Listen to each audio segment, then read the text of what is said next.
everyone. Welcome back to Management Diaries. This is MHN's Property Management Podcast. I'm your host, Denile Doyle. Before we get into today's episode, if you work in property management and want to stay on top of what's happening in multifamily, make sure you're subscribed to the MHN Property Management newsletter. That's where we break down trends, share practical insights, and go a little deeper on the topics we talk about on the show. In this episode, I have David Lynch with me. He's the Chief People Officer at RPM Living.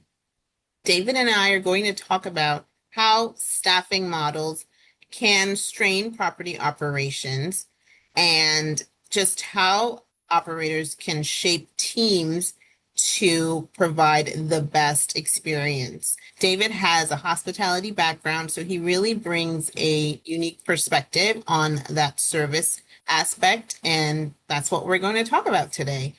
David, welcome to Management Diaries. Thank you so much for joining me.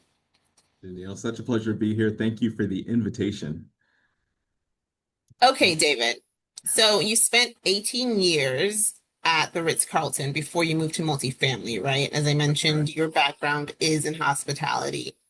When you think about how that applies to multifamily, right, and operations today, what stands out to you about how on-site teams are staffed, how they're supported, and how they are really trained to deliver service?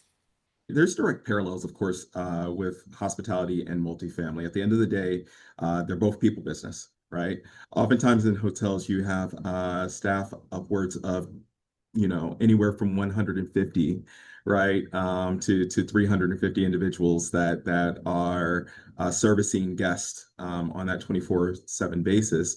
Whereas, of course, in the multifamily space, you may sometimes have an office of one person and maybe a maintenance team member, right, that is servicing the entire property.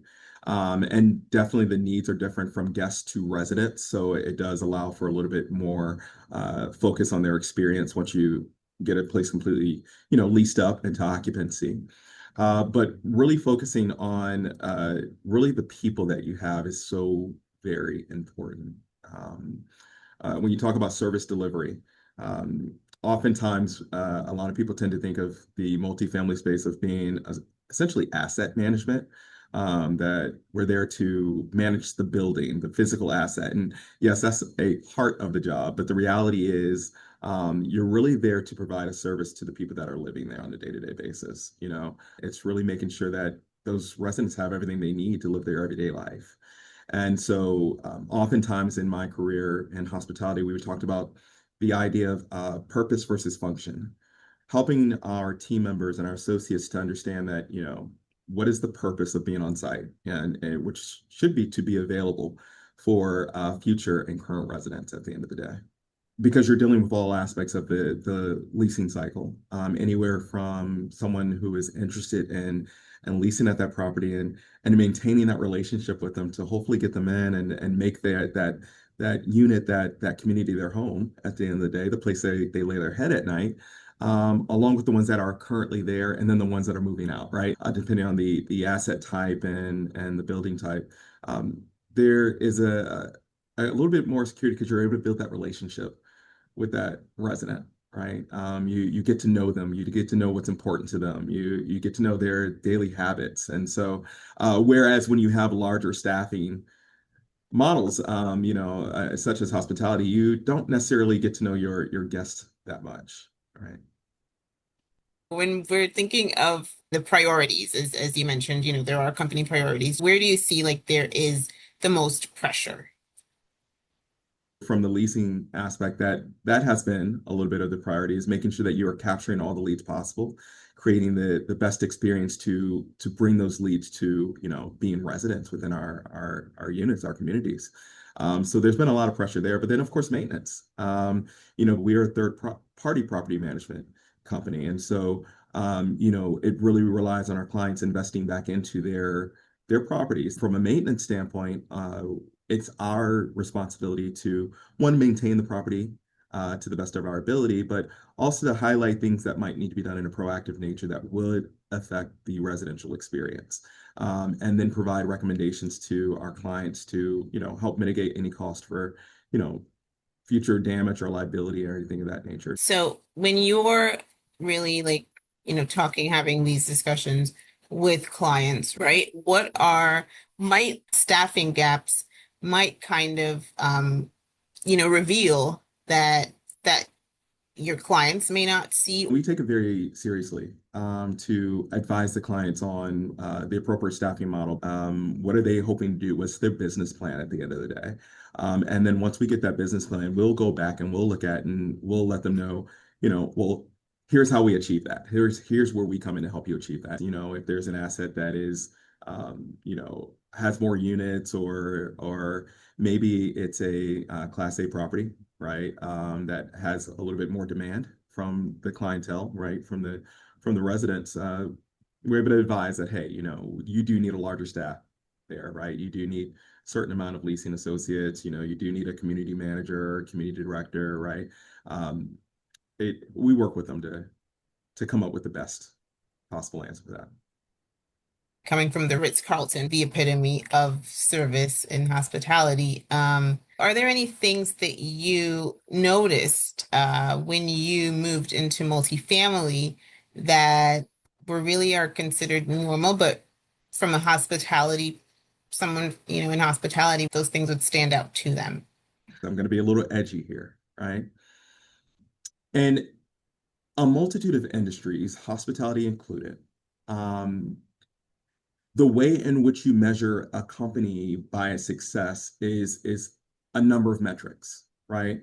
Is oftentimes quality, is oftentimes the output of staff development, leadership development, is oftentimes just a number of criteria. But this is what I would say stood out to me. Just to kind of clarify, 18 years hospitality, 18 years with Ritz-Carlton, right?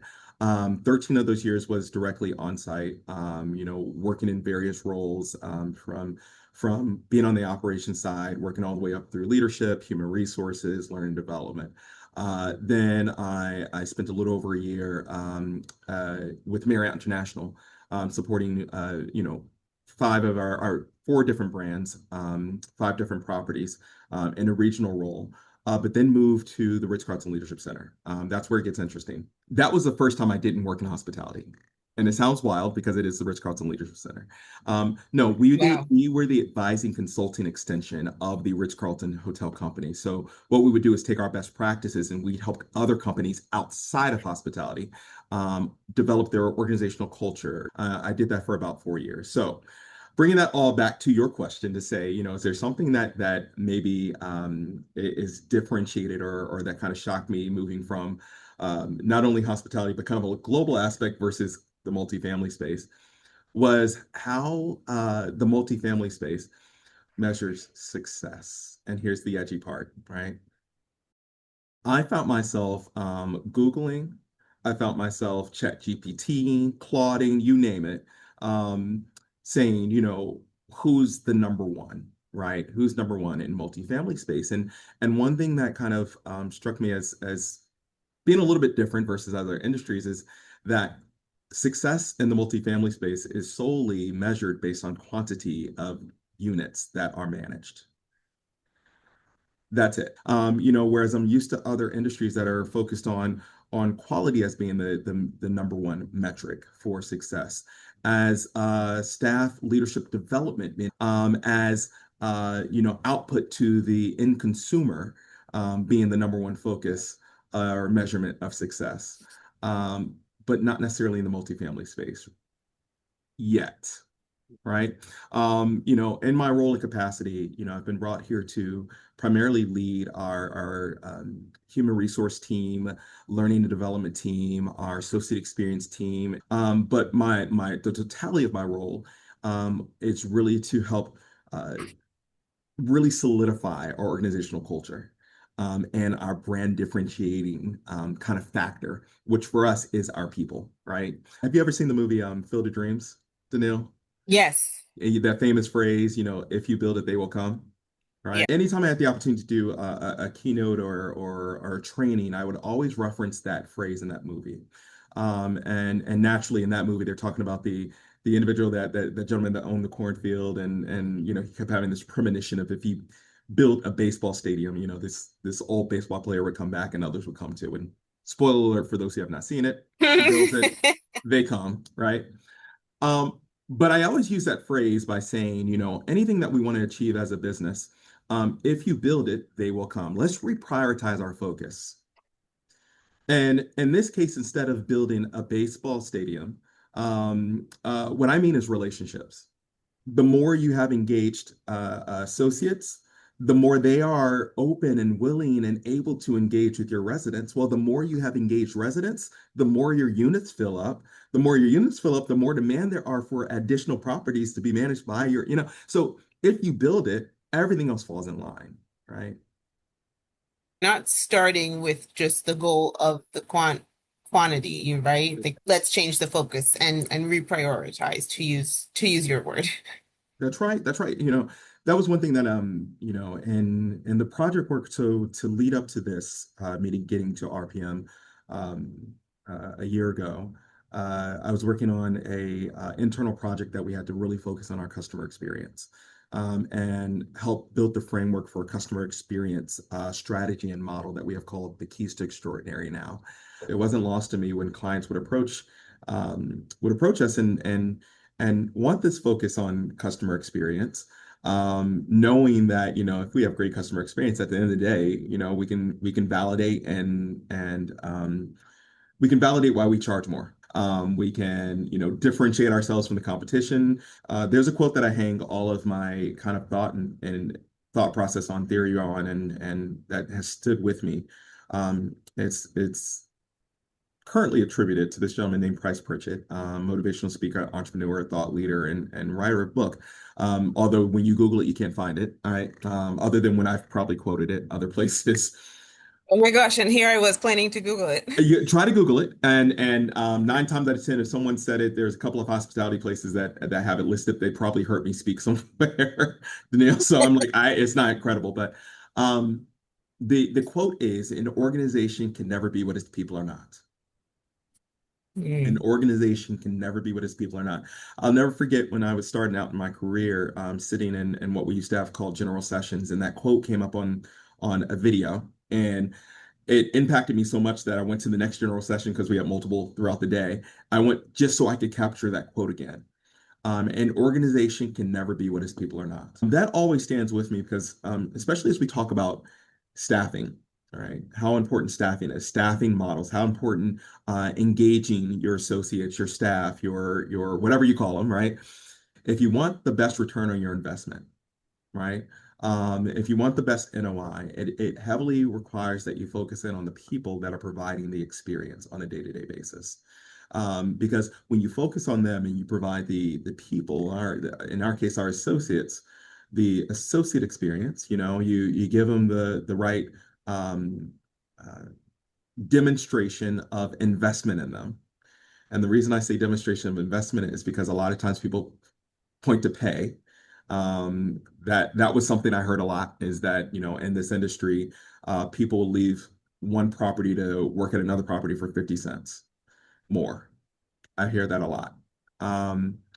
And again, I might get myself in trouble by saying this, but I combat that. And I said, no, people are leaving, people will leave one property management company to work for another property management company because they're demonstrating to you that it's worth 50 cent more to deal with what they have versus what you're that's what they're really telling you, right? Like, it's not to get paid 50 cent more. Yes, pay is important, but what they're saying is, I want to feel like you're investing in me, right? As a person, I am giving up the one thing that we can't get more of, which is my time away from my family, my focus, my dedication, my effort, my work.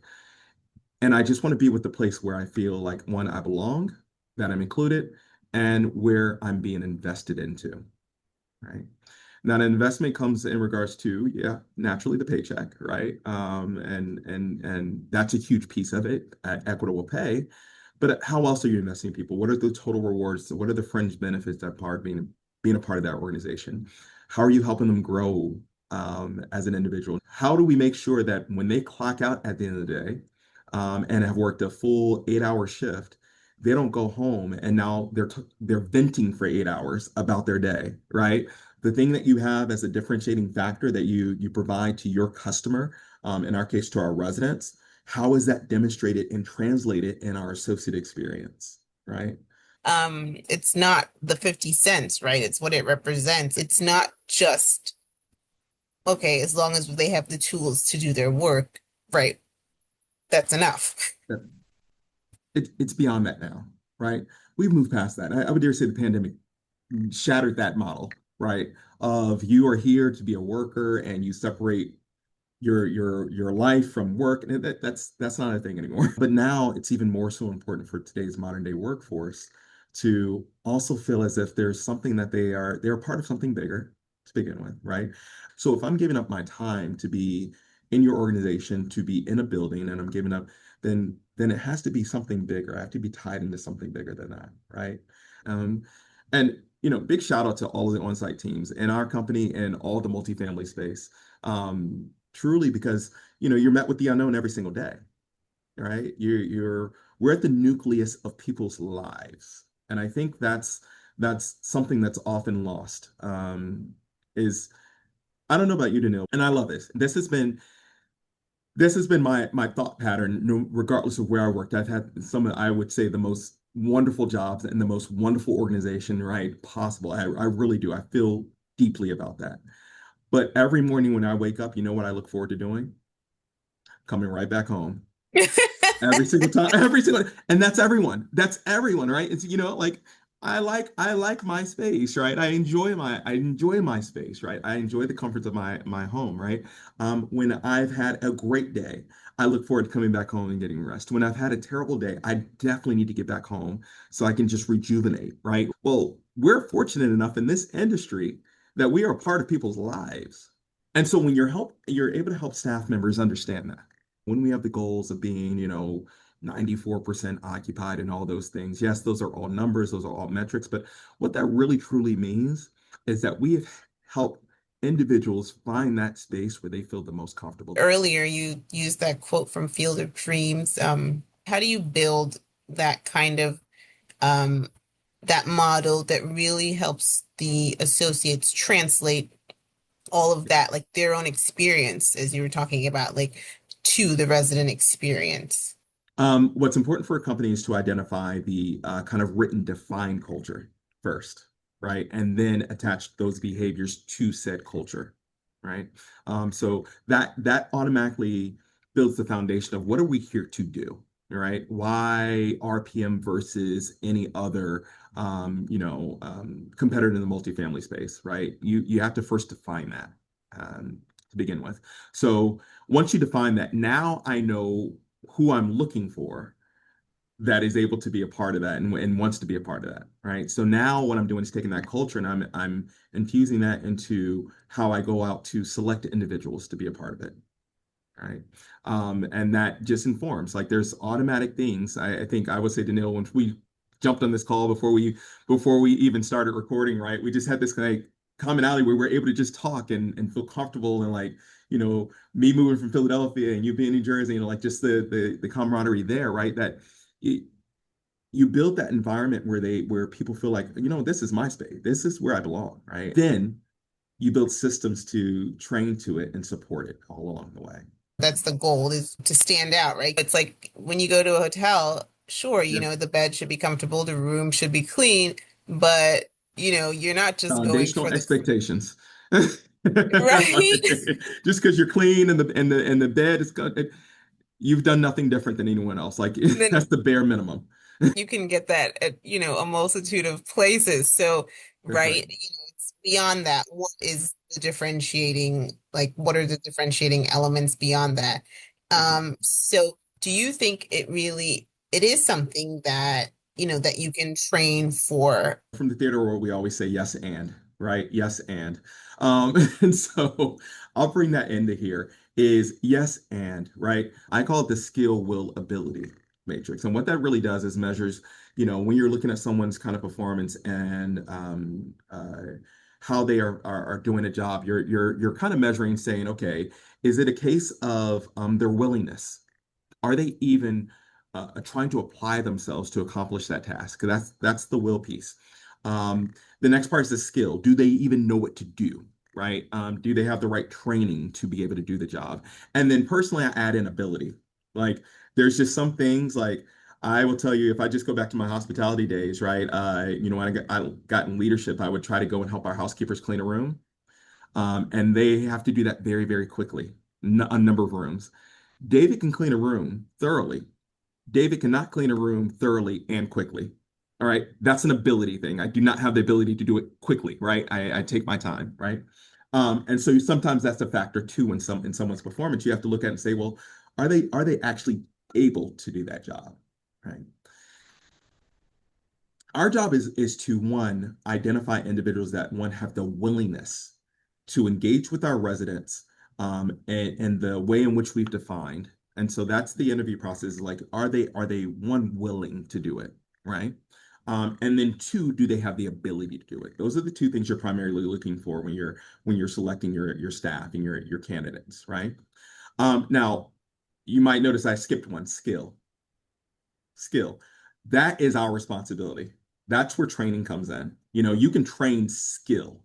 Um, you can't train will, right? And you can't really train ability. But skill, 1000%. So our goal and our responsibility is to identify will and ability.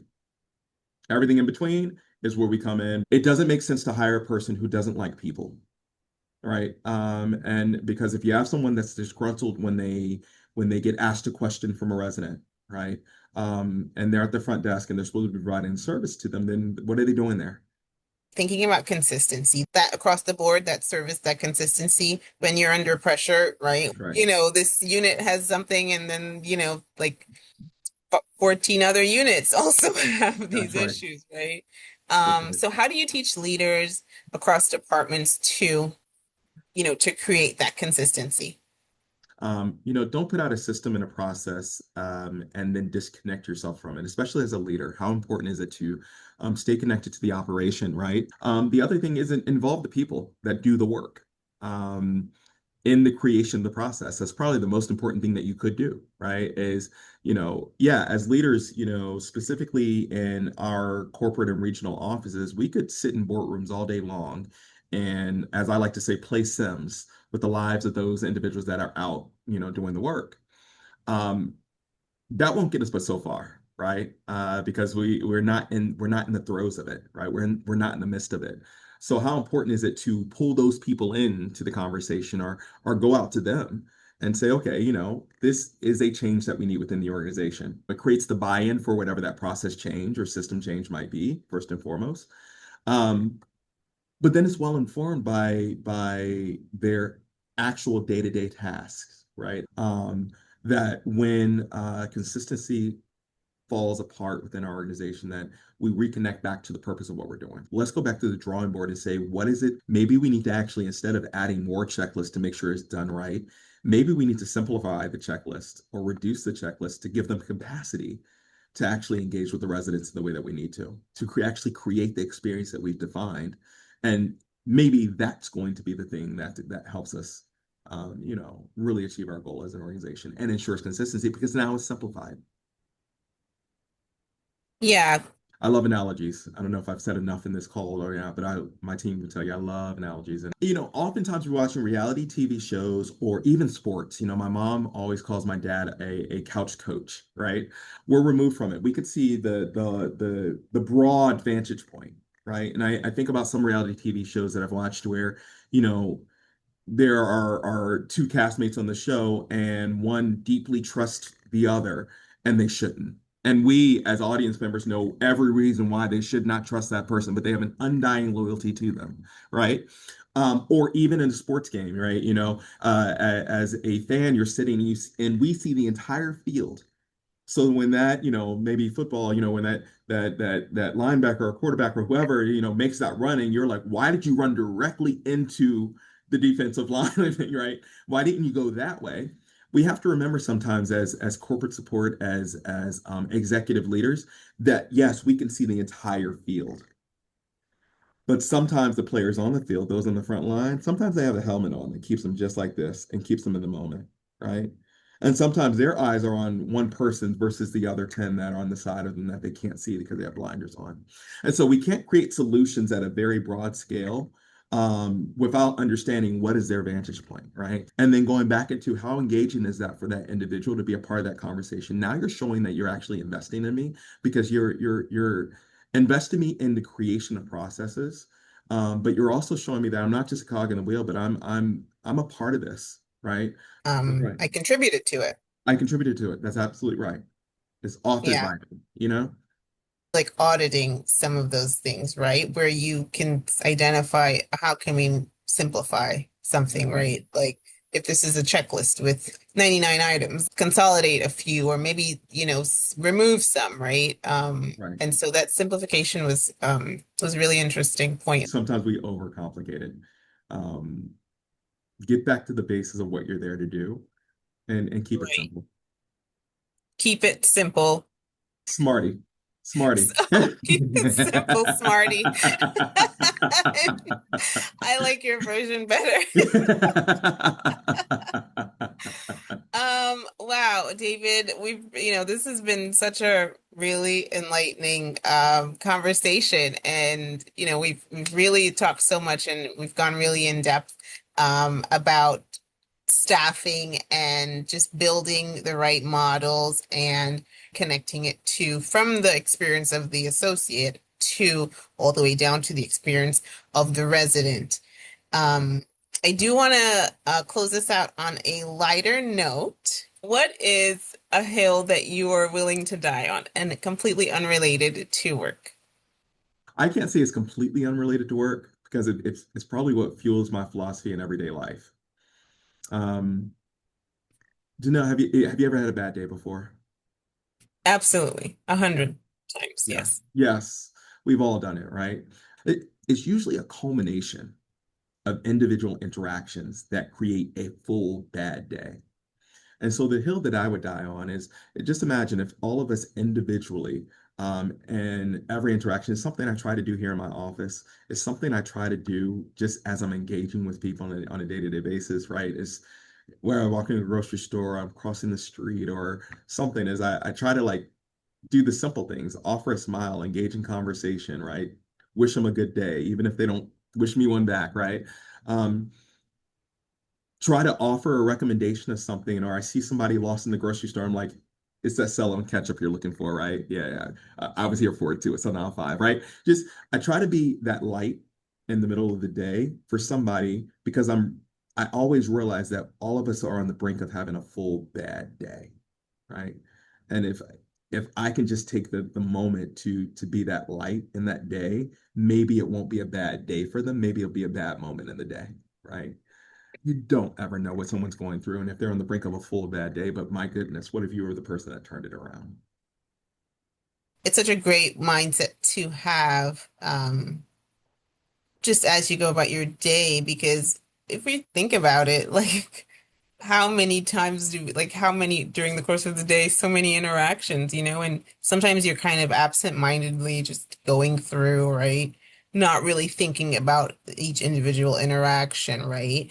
A smile, as you said, or, even like, letting someone cross the street or holding the door open or saying thank you or asking someone, how's your day going when they are literally surrounded by like a swarm of customers or something like that. Sometimes you can see, right, like the reaction of the person, and you can see that they're kind of like, they didn't expect that, Yeah, whatever, the kind word or the gesture, yeah, right? And then you're like, okay, that had an impact, and imagine if you hadn't done that. Right? that, Just yeah, find moments to be intentional with others, as we go about our busy days, right? Just one moment can make such a difference to our fellow humans. yeah. Um, That's right. That's right. David, thank you so much again for joining me for a great conversation. This was really fun. Likewise, Denile, I really appreciate the opportunity to talk to you and share thoughts. This was great. And thank you everyone for listening. Be sure to subscribe if you enjoyed this episode, and I will see you next time.